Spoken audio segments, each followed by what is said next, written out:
A'udhu billahi minash shaitanir rajim. Bismillahir rahmanir rahim. Pureté et gloire à Allah subhanahu wa ta'ala. Toutes les louanges et les gloires se convergent vers le Très-Haut. Allah, lui qui a créé l'homme dans la forme la plus parfaite. Lui qui a légiféré plusieurs rites et parmi le pèlerinage. Que la paix et la bénédiction du Très-Haut comble son bien-aimé, Mohammed, fils d'Abdallah, le prophète de l'humanité tout entière, le modèle incontesté de la droiture. Que la miséricorde du Très-Haut comble également toute sa descendance, ses fidèles, valeureux et honorables compagnons et surtout ceux qui le suivent et le suivront jusqu'au jour du jugement dernier. Fidèles téléspectateurs de Canal 2 International, Assalamu alaikum wa rahmatullahi wa barakatuh. C'est avec un sourire aux lèvres que nous vous disons merci d'être avec nous aujourd'hui. C'est Vitrine de l'Islam qui démarre. Et quand on entend Vitrine de l'Islam, c'est trois articulations. La psalmodie du Saint Al-Qur'anul Karim, l'entretien et au cœur de la société. Avant donc de commencer, écoutons, mais surtout en méditant, les paroles incréées d'Allah Azza wa Jal. A'udhu billahi minash shaitanir rajim.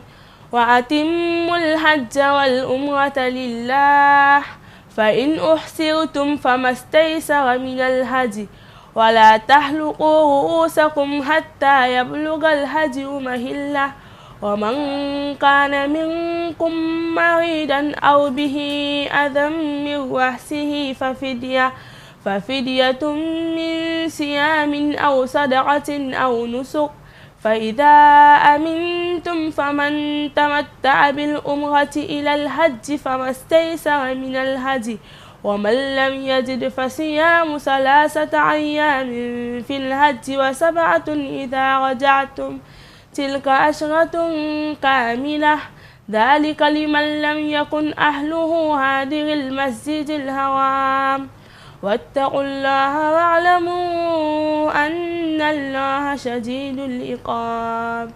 الحج أشهر معلومات فمن فرد فيهن الحج فلا رفث ولا فسوق ولا جدال في الحج وما تفعلوا من خير يعلمه الله وتزودوا فإن خير الزاد التقوى واتقون يا أولي الألباب. وجب الشكر علينا ما دعا لله داع. Alhamdulillah, summa alhamdulillah. Retour sur ce plateau de Vitrine de l'Islam. Merci d'être avec nous si vous venez de nous rejoindre, fidèles téléspectateurs de Canal 2 International. Comme nous l'avons dit si haut, aujourd'hui nous allons parler de pèlerinage. Et pour cela, nous avons comme invité du jour une sœur, notre sœur qu'on ne présente plus sur ce plateau de Vitrine de l'Islam. Nous sommes avec la sœur Amina Kalkaba. Elle est la présidente nationale de la Kamwa. Elle est également la formatrice des pèlerins lors des formations organisées par la Kamwa pour le pèlerinage. Elle est également une femme d'affaires, une maman. Bref, elle porte plusieurs casquettes. Assalamu alaikum wa rahmatullahi wa barakatuh, ya ukhti. Wa alaikum salam wa rahmatullahi wa barakatuh. Merci de répondre à notre invitation aujourd'hui et toute la famille de Vitrine de l'Islam vous remercie pour ce déplacement-là. Par la grâce d'Allah, aujourd'hui, nous allons parler du pèlerinage. Dites-nous, la sœur Amina, comment est-ce que la femme musulmane se prépare pour le pèlerinage? A'udhu billahi minash shaitanir rajim. Bismillahir rahmanir rahim. Alhamdulillah wa salatu wa salamu ala rasulillah. Wa ba'd, assalamu alaikum wa rahmatullahi wa barakatuh. Wa alaikum salam wa rahmatullahi wa barakatuh. Déjà, je vous remercie de m'avoir donné l'opportunité de participer à cette émission. Le sujet du Hajj est un sujet très important dans notre communauté. C'est le 5e pilier de l'islam. Mais beaucoup de gens le négligent un peu et ne font pas beaucoup attention. Donc, je suis contente de participer à cette émission où on pourra, Inch'Allah, parler de long en large sur la place du Hajj pour les femmes. Déjà, pour la préparation, dans les émissions antérieures, je pense que les autres ont déjà donné quelques éléments, quelques pistes de réponse par rapport à la préparation générale pour le Hajj. La préparation pour la femme n'est pas très différente. Seulement, il y a quelques particularités concernant peut-être sa nature et sa façon d'être. Déjà, la première chose à faire, c'est de s'engager pour le Hajj avec de l'argent licite. Ça, je pense que c'est valable pour tout le monde. Il faut également se réconcilier avec les gens au maximum. Ça, c'est un peu difficile des fois pour les femmes. On ne parle pas à une voisine, on a des problèmes avec la coépouse. Il y a tellement de problèmes qu'on peut avoir. Mais c'est le moment idéal quand on s'engage pour le pèlerinage d'essayer de se réconcilier au maximum avec les gens. On peut demander pardon. Même si la personne ne nous répond pas, on fait notre part et Inch'Allah, Allah va faciliter la suite. Il y a également ce qu'on a comme particularité pour les femmes, le problème des dettes et des dépôts. Généralement, on aime bien faire la tontine, on aime garder un peu d'argent chez la voisine, chez la cousine, chez la sœur, etc. Et ça, c'est quelque chose qu'il faut aussi signaler. C'est-à-dire qu'il faut s'arranger soit avec une personne à qui on doit de l'argent. Il n'est pas interdit à quelqu'un qui a des dettes de partir pour le Hajj, mais il faut s'arranger avec les gens qu'on laisse. On ne sait jamais ce qui peut se passer. C'est vrai que les conditions de voyage aujourd'hui sont faciles, mais on ne sait jamais et c'est un moment vraiment très important de mettre les choses au clair avec les gens si on a des dettes. Donc, au moins leur dire, même si on n'a pas pu les rembourser, au moins leur dire, je vais au Hajj, je laisse telle situation et si je ne reviens pas, peut-être voilà comment la chose va être réglée, mais Inch'Allah, à mon retour, je peux te remettre ton argent. Que ça ne soit pas comme si on avait fui et puis la personne en face va se dire, ah, elle a l'argent pour aller au Hajj, mais elle ne me rembourse pas. Donc, souvent, ça crée beaucoup plus d'animosité. Et la chose la plus importante, à mon avis, quand on s'engage pour le Hajj, c'est l'apprentissage. C'est un pilier de l'islam, c'est des rites bien précis. L'islam, rien n'est laissé au hasard. Il faut aller à l'école, il faut apprendre comment ça se passe pour les rites du Hajj. Donc, grosso modo, voilà comment une femme peut se préparer pour le Hajj. Très bien, la sœur Amina, en parlant de formation, comment est-ce que la femme musulmane doit-elle se former pour le pèlerinage? Parlons de la pratique, la sœur Amina. Y a-t-il des formations spécifiques pour la femme? Effectivement, déjà depuis 2008, la CAM organise des formations pour les femmes sur non seulement les rites, comment est-ce que une musulmane doit se comporter, qu'est-ce qu'elle doit faire à tel endroit, etc., mais également sur la façon de vivre en Arabie Saoudite. C'est une terre nouvelle, c'est un climat différent, c'est une alimentation différente.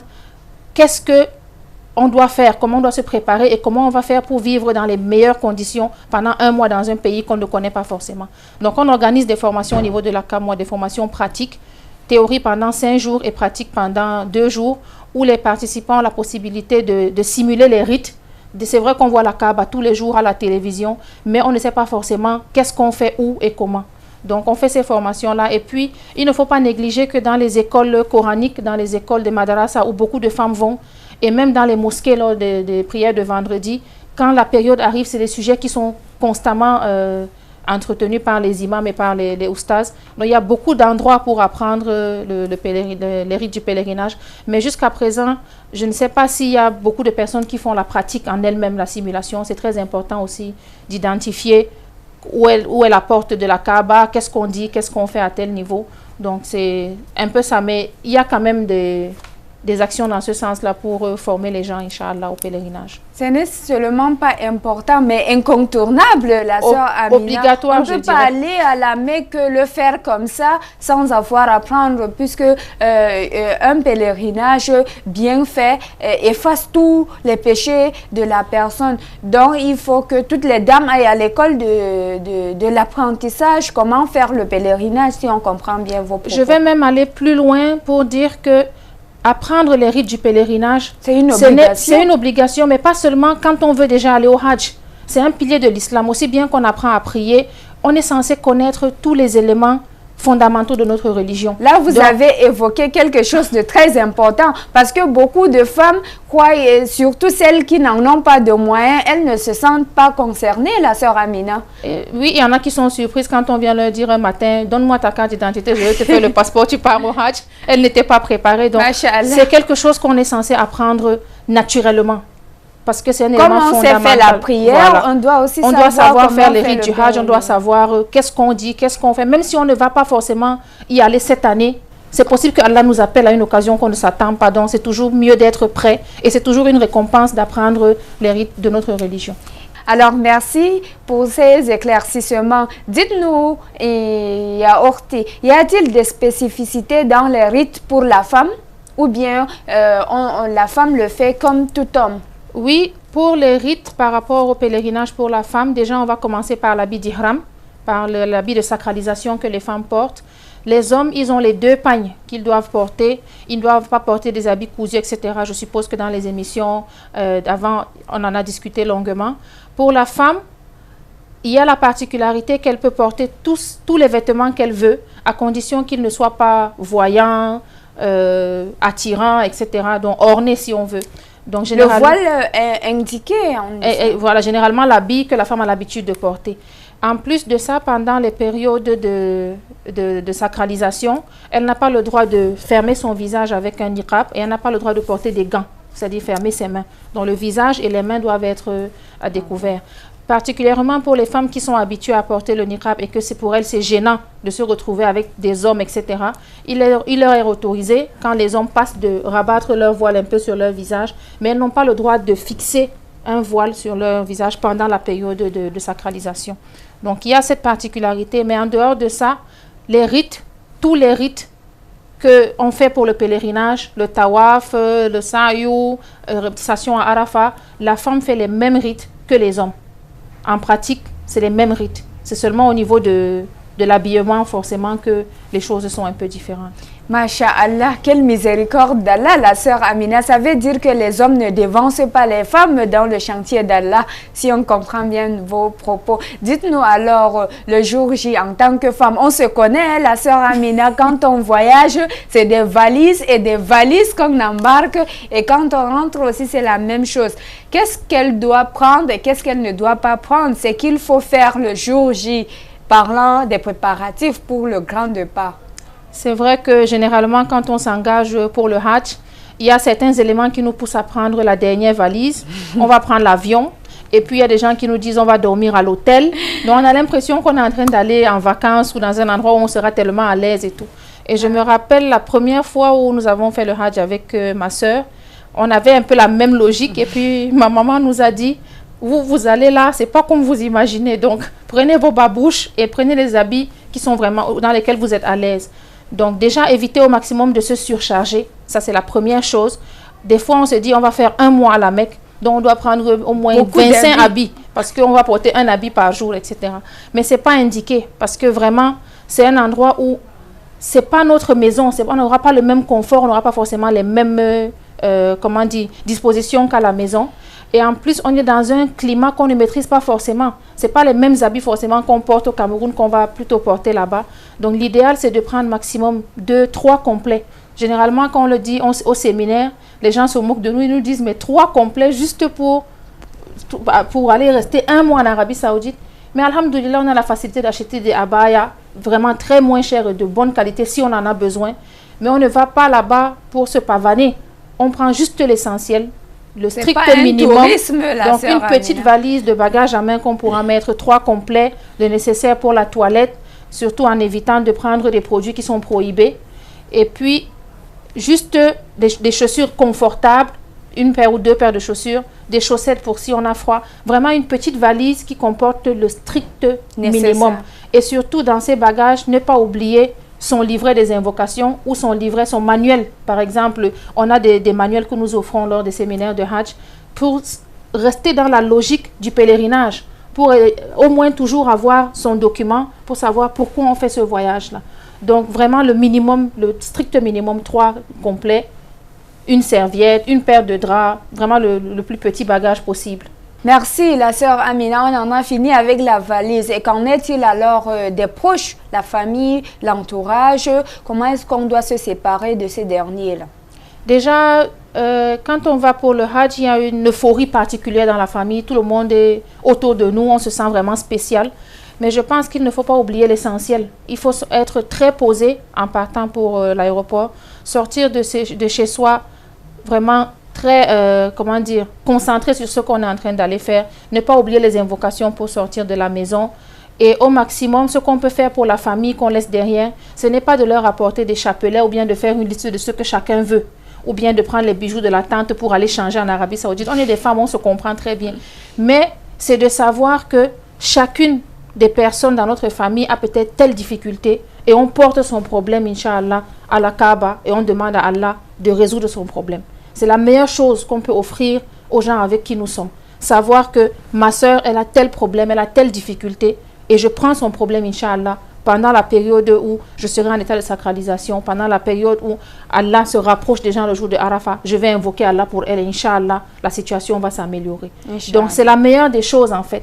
Et beaucoup de gens ont tendance à négliger cet aspect-là, à mettre plutôt l'aspect festif. On peut même l'écrire si nécessaire. C'est important de l'écrire. C'est important d'avoir un petit calepin et répertorier les besoins de chacun en termes d'invocation, etc. Ce n'est pas interdit de faire des cadeaux. Ce n'est pas interdit de faire plaisir.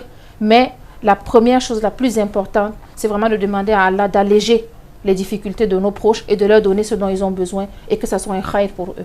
Et c'est un khair pour nous aussi, la sœur Amina, puisque si tu fais une invocation à ton proche ou à n'importe qui, les anges en retour font la même invocation pour toi. Ça veut dire qu'on gagne en deux, la sœur Amina, en faisant les invocations pour les autres, Inch'Allah. Merci donc pour tous ces éclaircissements-là. J'espère que les uns et les autres sont scotchés derrière le petit écran afin d'en bénéficier sur les propos de notre sœur, la sœur Amina Kalkaba. Alors, avant de revenir à vous, fidèles téléspectateurs de Vitrine de l'Islam, nous allons marquer notre première allée.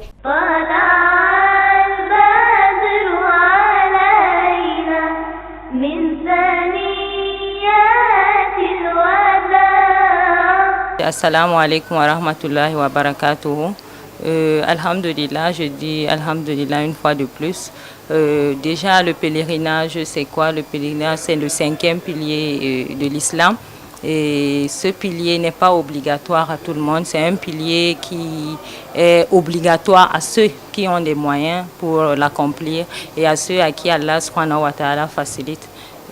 Donc pour cela, pour aller déjà au pèlerinage, ce que je dirais à mes sœurs, c'est déjà avoir une intention sincère, une bonne intention au départ. L'intention doit être d'aller faire un pèlerinage rien que pour Allah subhanahu wa ta'ala, rien que pour avoir sa face et puis rien que pour avoir son pardon et puis pouvoir demander pardon à tout le monde.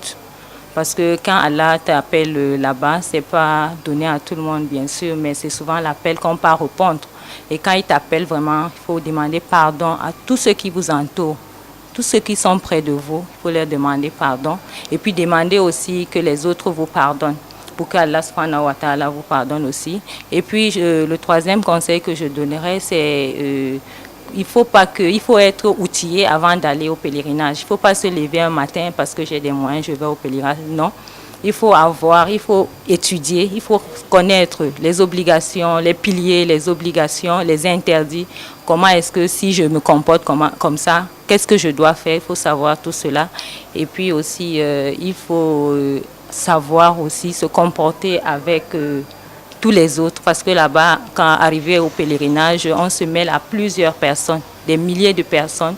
Abu Huraira disait dans un hadith rapporté par At-Tirmidhi, que le prophète sallallahu alayhi wa sallam a dit: les musulmans les plus accomplis sont ceux qui ont la meilleure moralité et ceux qui ont de bons caractères. Donc pour cela, il faut être patient. La patience est très importante. Surtout nous les femmes, nous nous retrouvons dans une chambre à 3, à 5, à 4. Vraiment, il faut que nous patientons entre nous. Il faut être serviable. Il faut vraiment être serviable. Quand l'autre est dans le besoin, il faut l'aider. Surtout les vieillards, les vieilles mamans et tout. Même eux, souvent les aider à leur masser le pied parce qu'il y a le travail vraiment. Nous-mêmes, les jeunes, on ressent cela. Combien de fois celle-là? Parfois aussi même les aider à faire laver leurs vêtements. Tout ça, c'est pour avoir des bénédictions. Dans nos comportements, nos bons comportements qu'on a ici à l'extérieur, arriver là-bas, on doit les multiplier. Et puis faire de l'aumône, donner des bons conseils, éviter les problèmes entre les femmes. Ça ne manque pas. Vraiment, il faut être très patient. Il faut vraiment la patience. Parce que chaque personne est éprouvée à sa façon. Parce que je ne peux pas dire que l'épreuve que moi j'ai vécue, c'est ce que l'autre va avoir. Donc, il faut vraiment être très patient. Et puis, si une épreuve t'arrive, surtout dans nos chambres, ça ne manque pas. tu peux peut-être mal poser ton argent ou quelque part, tu viens seulement, tu dis on a volé. Il faut être patient, il faut remettre à Allah et patienter. Parfois aussi, tu peux perdre quelque chose. Tu viens, tu accuses les autres à tort. Et quand on revient peut-être dans le pays, on se rend compte qu'on a retrouvé cette chose. Donc vraiment, comportons-nous de la meilleure façon. Et puis, je dirais aussi qu'il faut être outillé. Toujours, je reviens sur ça parce que c'est très important. Il faut savoir ce qu'on peut chercher, ce qu'on peut faire. Il ne faut pas aller se lever le bon matin et puis aller. Et pour cela aussi, je dirais que la première provision, il faut aussi se provisionner. Et puis, pour le départ à l'aéroport, il faut avoir juste un petit sac, ne vous encombrez pas. Prenez juste un petit sac pour les femmes, 2 ou 3 hijabs avec le himar, avec ses sandales et puis ses sous-vêtements. Et aussi, n'oubliez pas de prendre vos médicaments, surtout les paracétamol, les ifralgan, parce qu'il y a la fatigue et puis les vitamines aussi pour vous remonter. Et puis, il ne faut pas oublier aussi les antibiotiques parce qu'il y a toujours une épidémie de tout là-bas. Donc, vraiment, c'est ce que je vais donner comme conseil. Mais seulement, il faut savoir que la meilleure provision dans tout ça, c'est la piété.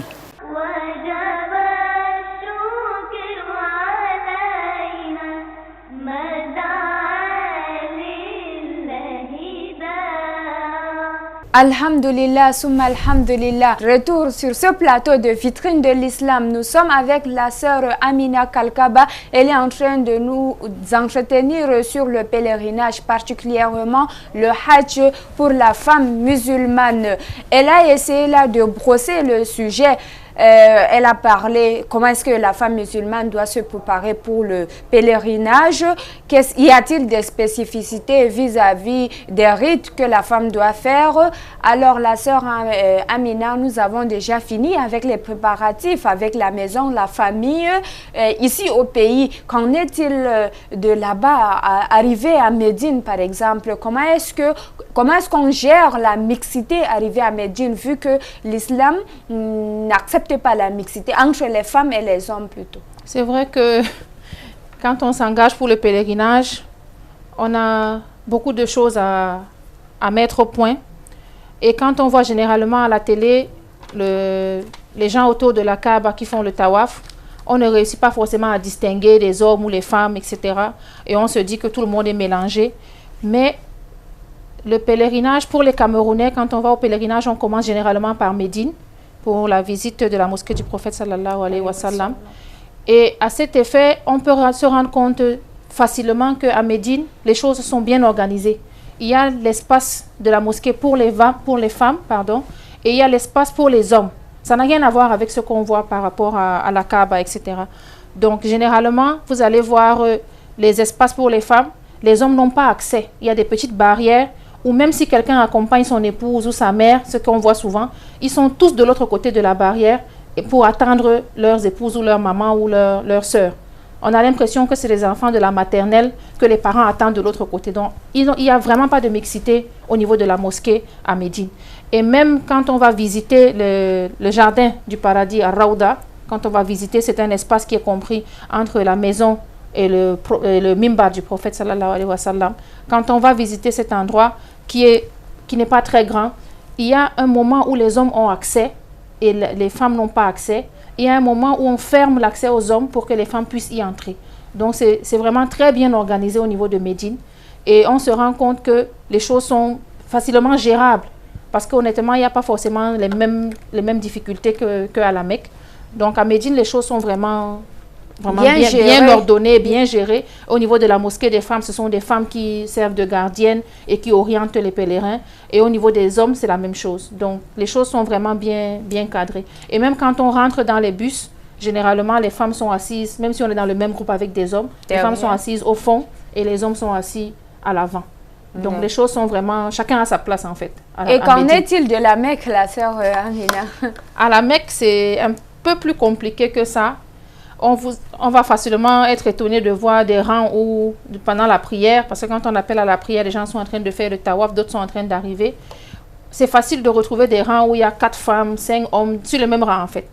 Donc c'est un peu difficile de gérer les choses à la Mecque, mais chacun sait pourquoi il est là, chacun sait ce qui l'a amené. Et c'est difficile au niveau de la Kaaba de séparer carrément les hommes ou les femmes. Chacun est venu faire ses rites. Quelqu'un peut être en train de faire la Umrah, l'autre veut juste faire son tawaf. On a une seule Kaaba, on ne va pas dire, bon, à l'heure, si les hommes font faire le tawaf, à cette heure, ce sont les femmes. Rappelons que la sœur Amina, il y a des millions de pèlerins, ce ne sont pas des centaines ni des milliers de personnes qui se regroupent en ce moment à la Mecque, en ce moment si précieux qu'Allah subhanahu wa ta'ala nous a fait miséricorde. La sœur Amina, on a fait ce plateau spécial pour femmes parce que la femme musulmane, elle est particulière. La femme en général, elle est particulière. Elle sur son organisme, sur sa réflexion et tout. Qu'en est-il de celle-là qui est en situation d'impureté une fois arrivée à la Mecque, la sœur Amina? Qu'est-ce qu'elle doit faire? Comment est-ce qu'elle doit se comporter? Je me permets d'abord de dire qu'au niveau de la CAMOA, nous avons démarré les séminaires de préparation au pèlerinage pour les femmes, justement à cause de cette situation particulière de la femme, qui n'a pas forcément les mêmes difficultés que les hommes. Donc on s'est rendu compte qu'avec nos particularités en période de menstrue, etc., il y a des choses qu'on ne peut pas forcément faire. Et c'est un sujet qui est assez délicat, qu'on ne va pas forcément aller crier sur tous les toits. Donc, c'est mieux d'avoir ces informations dès le départ et savoir comment on doit se comporter par rapport à la situation. Donc, quand on arrive à la Mecque, après le séjour à Médine, on arrive à la Mecque pour s'engager pour le pèlerinage. Généralement, quand on fait le Hajj Tamattu, on va faire la Umrah directement. Mais une femme qui est en période de menstrue ne peut pas accéder à la mosquée, ne peut pas faire le tawaf parce qu'il faut le faire avec des ablutions. Donc, elle va attendre d'être en état de pureté pour s'engager maintenant et faire sa Umrah. Donc, elle va rester en état de sacralisation pendant tout le temps que dure sa période de menstrue. Et quand elle se sera purifiée, elle pourra donc aller à la mosquée et faire les rites de la Umrah qui sont le tawaf, le sa'i. Et si elle reste dans cet état, la sœur Amina, jusqu'au 10e jour, je voulais dire jusqu'au 10 de Zulhijjah, quel comportement est-ce qu'elle doit adopter à ce moment? Déjà, comme je l'ai dit tout à l'heure, je l'ai répété plusieurs fois, mais je me permets de le répéter encore. On organise le Hajj au Cameroun sous le rite Tamattu. Donc, généralement, on arrive avant, on fait la Umrah, on se repose, on se désacralise et puis on se resacralise pour le Hajj.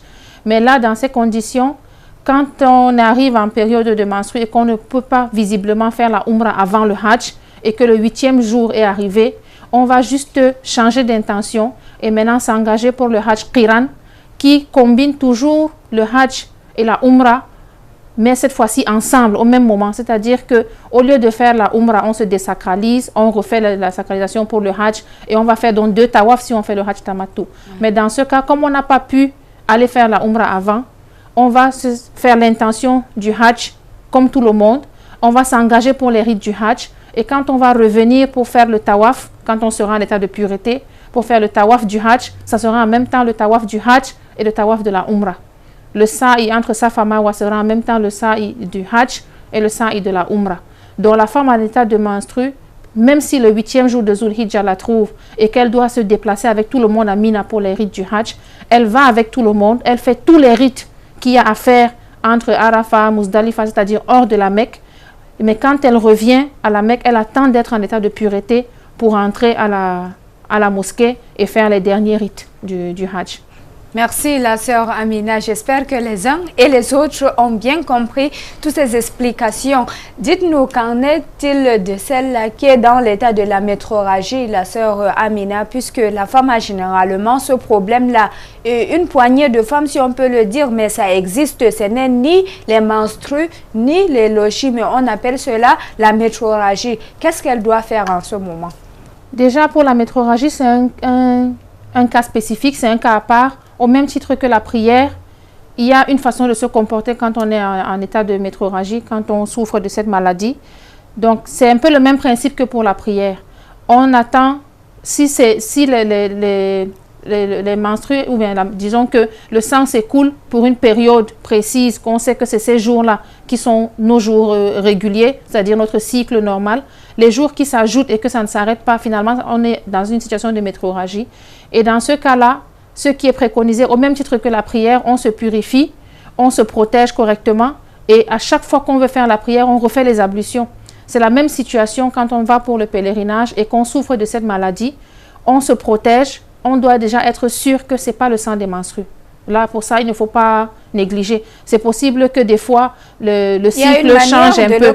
Voilà, le cycle peut un peu changer quand, par exemple, on a, disons, on s'est déplacé, on a mangé différemment, etc. Le cycle peut peut-être s'allonger, peut-être au lieu de 7 jours à 10 jours. Le stress, le voyage. Voilà, il ne faut pas forcément dire que, bon, comme d'habitude, c'était 5 jours, maintenant, ça m'a fait 6 jours là, 1 jour de plus, je suis déjà en état de métrorragie. Non, pas du tout.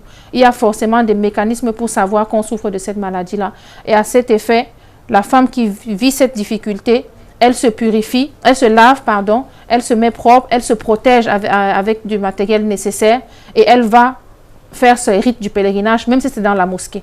Mais à chaque fois qu'elle voudra faire, ne serait-ce que la prière ou un tawaf ou tout ce qu'elle voudra faire, elle sera obligée de renouveler ses ablutions pour faire ces rites-là. Donc c'est la même situation qu'avec la prière. Ce n'est pas différent de la situation d'une femme en état de métrorragie pendant la prière. Merci la sœur Amina, on ne va jamais se fatiguer de vous remercier. Très simple pour celles-là qui ont compris la sœur Amina, qu'Allah subhanahu wa ta'ala nous en facilite la compréhension à tous, Inch'Allah. Fidèles téléspectateurs de Vitrine de l'Islam, merci une fois de plus d'être avec nous. Avant donc de revenir à notre invité du jour, afin de mieux nous éclairer sur le Hajj en général et particulièrement sur la femme musulmane, nous allons marquer notre deuxième arrêt. Nous allons faire un tour au cœur de la société.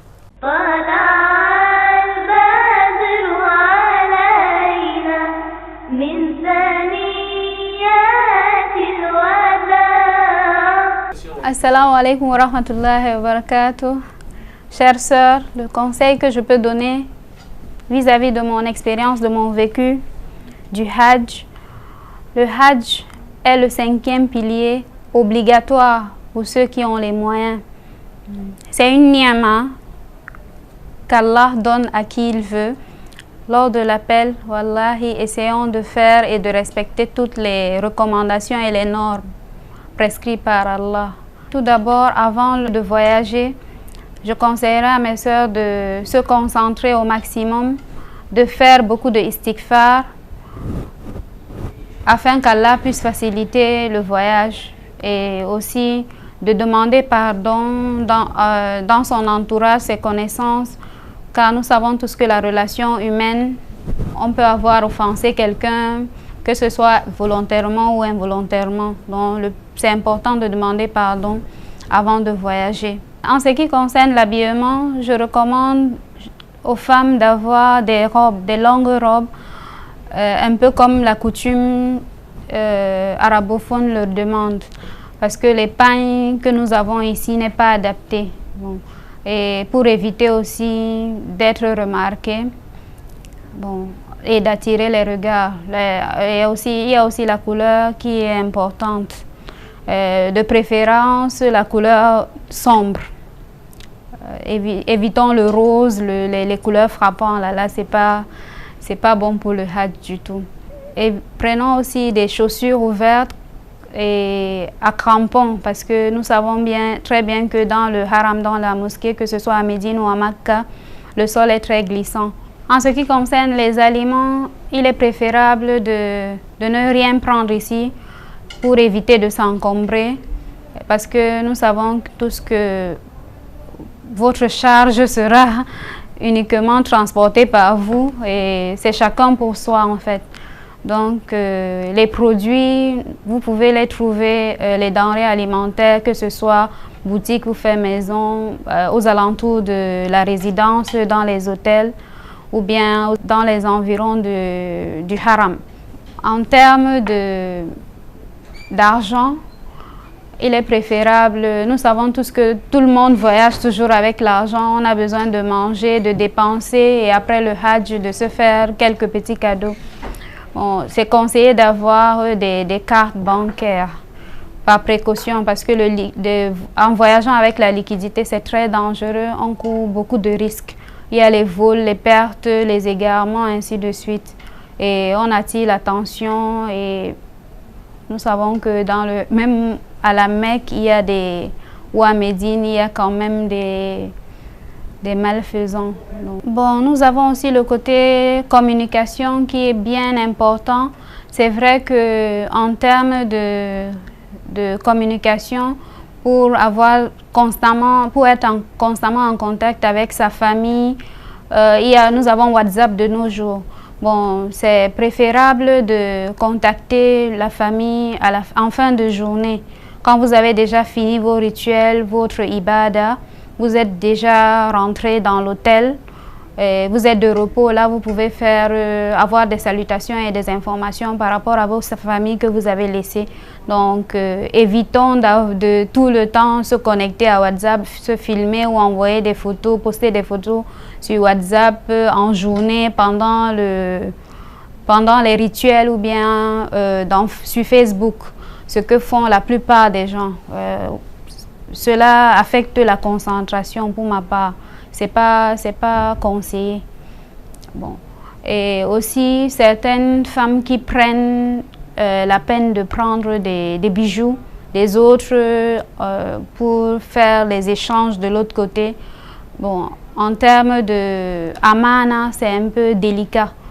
C'est mieux parce que vous courez le risque de perte. Si vous perdez ces bijoux, comment est-ce que vous allez expliquer, ou bien ça devient un autre problème pour vous. Donc, c'est mieux de laisser tout ça. Ça, c'est pas les rituels du Hajj. Allons et restons concentrés pour ce qui nous amène et essayons de bien faire en implorant Allah, en implorant son pardon et en le remerciant, en implorant surtout en termes d'adoration sa famille, ses enfants et son entourage et pourquoi pas tous les musulmans. Inch'Allah, tout va bien se passer. Donc, nous savons tous que, comme l'a dit dans le hadith, Hajj al-Mabrour, Sha'yun Maskour, wa Zambun Maghfour, Laysa lahul jaza illa al-Jannah. Je prie Allah de tout faciliter pour vous, que ça puisse se faire dans de bonnes conditions et n'oubliez pas de nous faire la dua.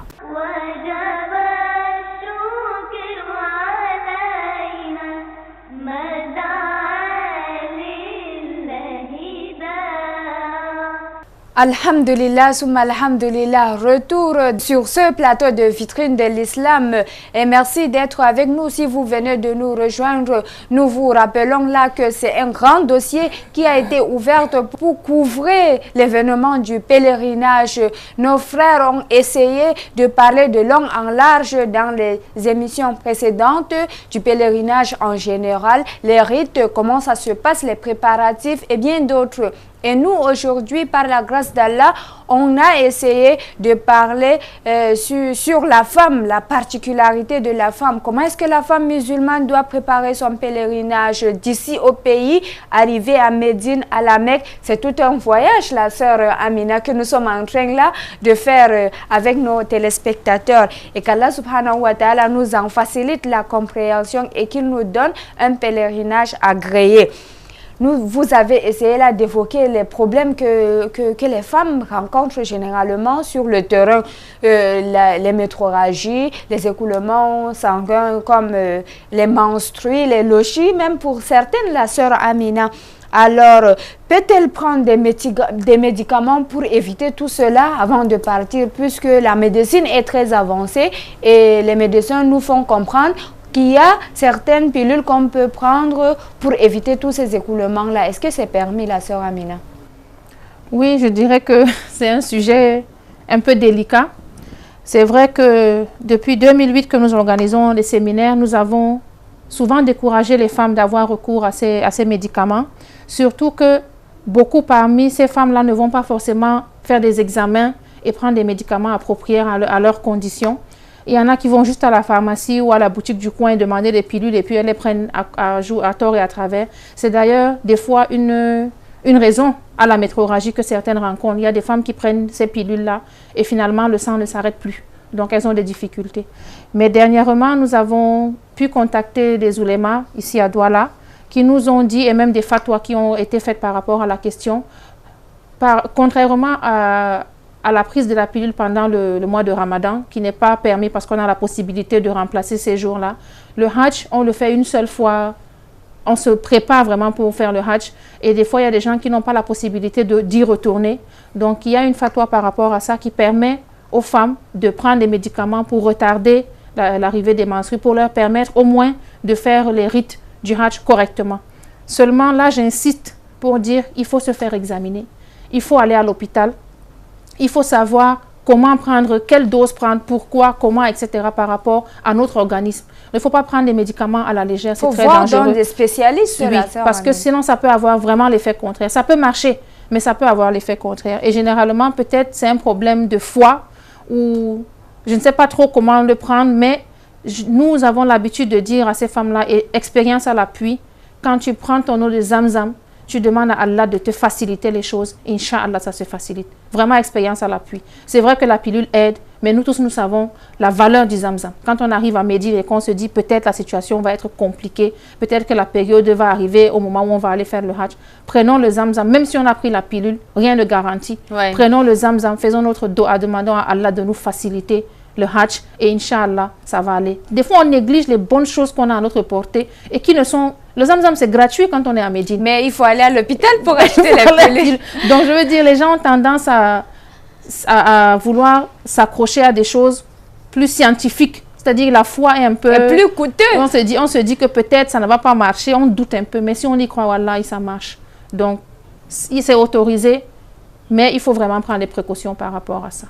Alors, vous êtes là en train d'écouter une spécialiste, voire même une expérimentée en la matière. J'espère que les uns et les autres ont bien noté cela. La sœur Amina, ça nous pousse donc à vous demander de nous donner quelques astuces. Alors, arriver à la Mecque avant le 8e jour, quelques astuces.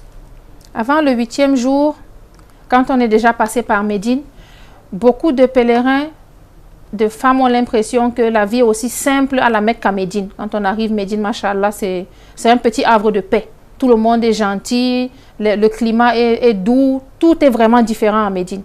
Et on a tendance à croire que ça sera la même chose à la Mecque. Mais la Mecque est un peu rude, un peu difficile, il y a des collines, on marche beaucoup. Ce n'est vraiment pas le même aspect. Et généralement, on conseille aux pèlerins, surtout aux femmes, de se ménager. Avant le 8e jour, il faut se ménager parce que les travaux du Hajj vont véritablement commencer le 8e jour. Et on marche beaucoup, on fait beaucoup d'efforts et ce n'est pas forcément évident. Donc il faut se ménager au maximum, faire un planning pour aller à la mosquée selon sa capacité. Ce n'est pas parce que ma voisine de lit part à la mosquée à toutes les heures, elle fait 3 km pour aller à la mosquée, 3 km pour revenir, que moi je peux aussi suivre le même rythme qu'elle. Donc chacun selon son rythme, au maximum se ménager et faire attention à soi, si on a des médicaments, qu'on les prépare pour les 5 jours, parce que le rythme de vie va un peu, disons, pas forcément être mauvais, mais se dégrader. On va passer d'une chambre où on était à 5 ou 6 maximum, à une tente où on sera 50 et on va dormir sur des matelas au lieu de dormir sur le lit. Les toilettes, on va les partager à plusieurs. Donc, il faut déjà se conditionner par rapport à ça et se ménager physiquement parce que ça va demander vraiment beaucoup d'efforts d'aller pour le Hajj. Merci la sœur Amina pour toutes ces astuces-là. Qu'Allah subhanahu wa ta'ala te récompense. Qu'en est-il alors des provisions, la sœur Amina, culturellement? Chez nous, c'est normal quand tu voyages, il faut toujours que tu ramènes quelque chose. Qu'en est-il du pèlerin, la sœur Amina? Je voudrais revenir un peu avant le retour sur le pendant le pèlerinage. Pendant le pèlerinage, quand on est déjà à Mina, c'est vrai que le premier jour, les gens sont un peu concentrés, chacun fait vraiment le maximum pour rester concentré. Mais généralement, quand on revient de Arafat, c'est un peu la débandade. Il y a des gens qui changent carrément de vêtements, il y a des femmes qui viennent avec des vêtements de la fête. Elles se disent qu'aujourd'hui, c'est la fête, on va se faire belle. Mais on est dans un environnement quand même assez délicat, où il y a beaucoup de mixité. Et ça, vraiment, nous déconseillons fortement aux femmes. La fête ne nous concerne pas pour le moment. La fête, c'est au Cameroun, la fête, c'est au pays. C'est les gens qui ne sont pas au Hajj qui sont allés fêter. Des fois, on ne se rend même pas compte que c'est la fête parce que le 10e jour, qui est le jour de la fête pour nous au Cameroun, c'est le jour le plus long pour ceux qui sont au pèlerinage. C'est le jour où on a la plus grosse difficulté physique par rapport au rite qu'on fait ce jour-là. Donc, déjà, vraiment, restez concentrés pendant les 5 jours où on est là-bas pour faire le Hajj.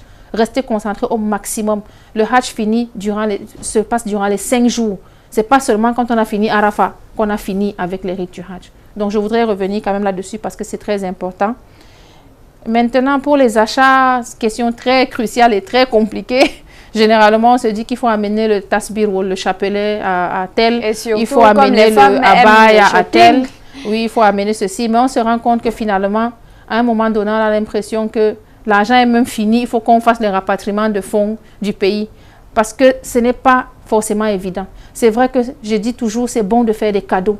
Mais les meilleurs cadeaux, c'est des choses qu'on ne trouve pas forcément ici. Un abaya, on peut le trouver ici. Le chapelet, on peut le trouver là. Les tapis. Et des fois, ça vient même de l'Arabie Saoudite par des commerçants qui font la ligne. Mais le zamzam, c'est rare.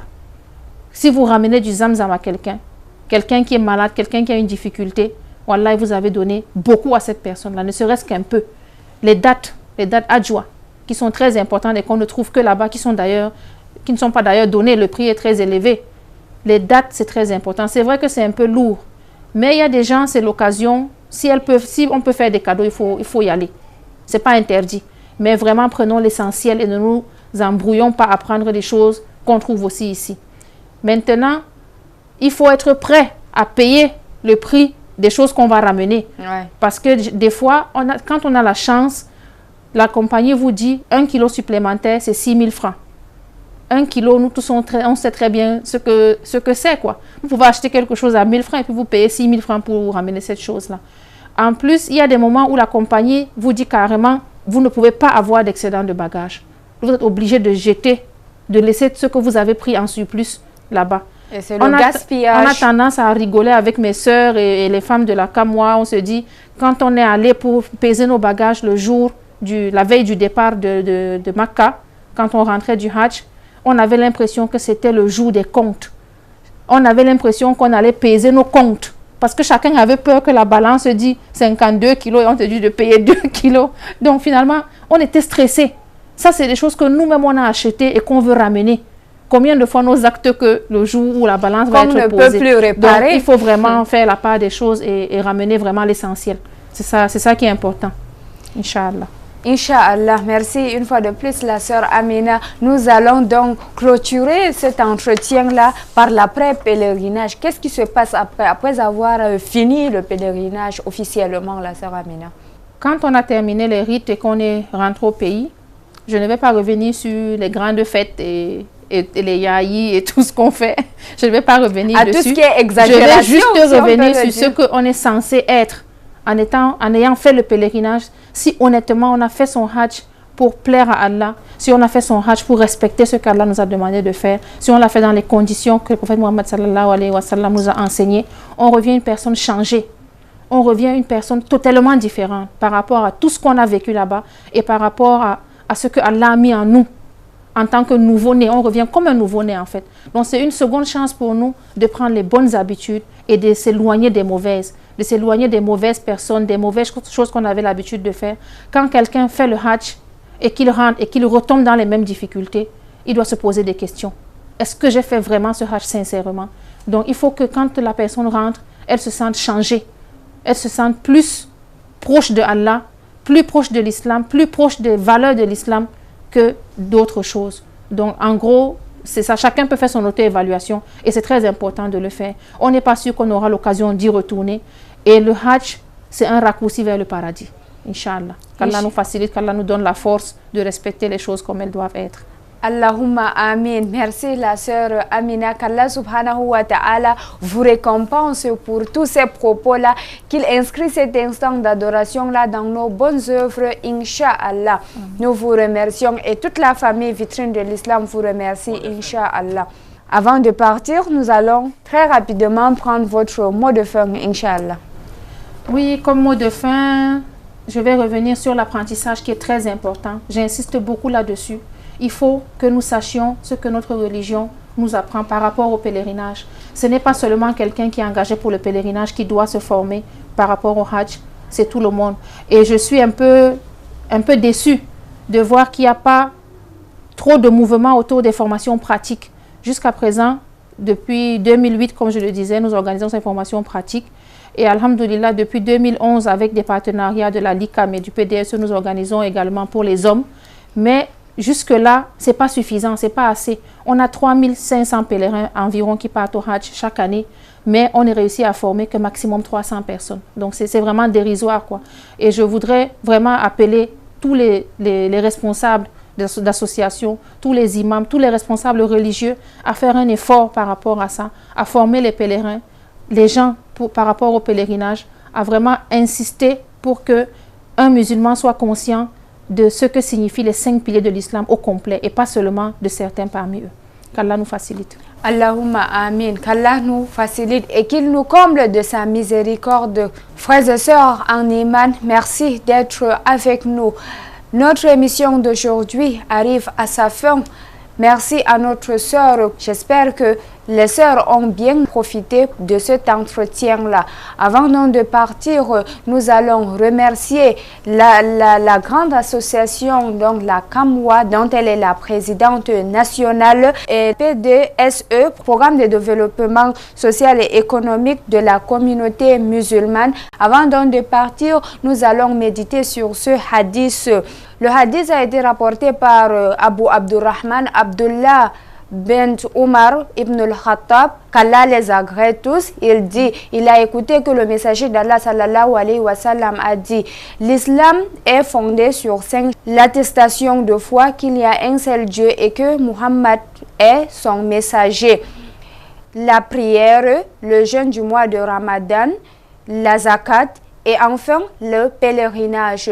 Sur ce, nous vous remercions de nous avoir suivis. Nous vous prions aussi de nous excuser pour les erreurs commises. Nous prions Allah subhanahu wa ta'ala de nous pardonner également. Subhanaka Allahumma wa bihamdik nashhadu an la ilaha illa ant nastaghfiruka wa natubu ilayk. Assalamu alaikum wa rahmatullahi wa barakatuh. Allahu akbar,